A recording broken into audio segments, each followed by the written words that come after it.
فرمایا من ذلذی یقرض اللہ قرضا حسنا، کون ہے جو اللہ کو قرض حسنا دے؟ حسنا اچھا قرض، یہ خدا مانگ رہا ہے اور کس کے لیے مانگ رہا ہے؟ اپنے بندوں کے لیے مانگ رہا ہے۔ اچھا قرض کا ایک معنی سمجھیے گا، بڑا آسان سا ہے۔ قرض کا ایک معنی ہے کاٹنا۔ کیا ہے جی؟ بولیے گا۔ قرض کا معنی کیا ہے؟ کاٹنا۔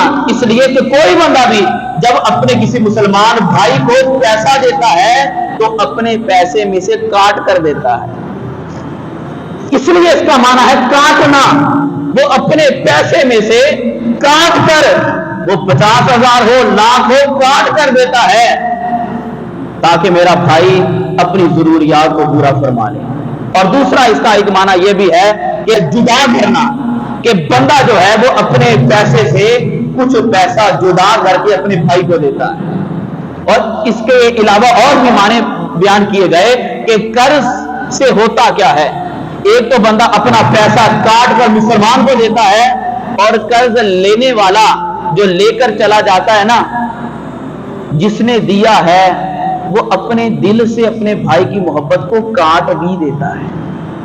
ایک یہ بھی ہے، بھائی لینے کے لیے آیا تو محبت کٹ گئی، میرے کو پیسہ لے کے گیا۔ بہن نے مانگا ہے تو کہا جاتا ہے میری بہن میرے کو مانگ کے لے کے گئی۔ چچا آیا، تایا آیا، گلی محلے کا بندہ آیا، کوئی بھی آیا تو جو لینے کے لیے آیا تھا اس کی محبت دل سے کٹ گئی۔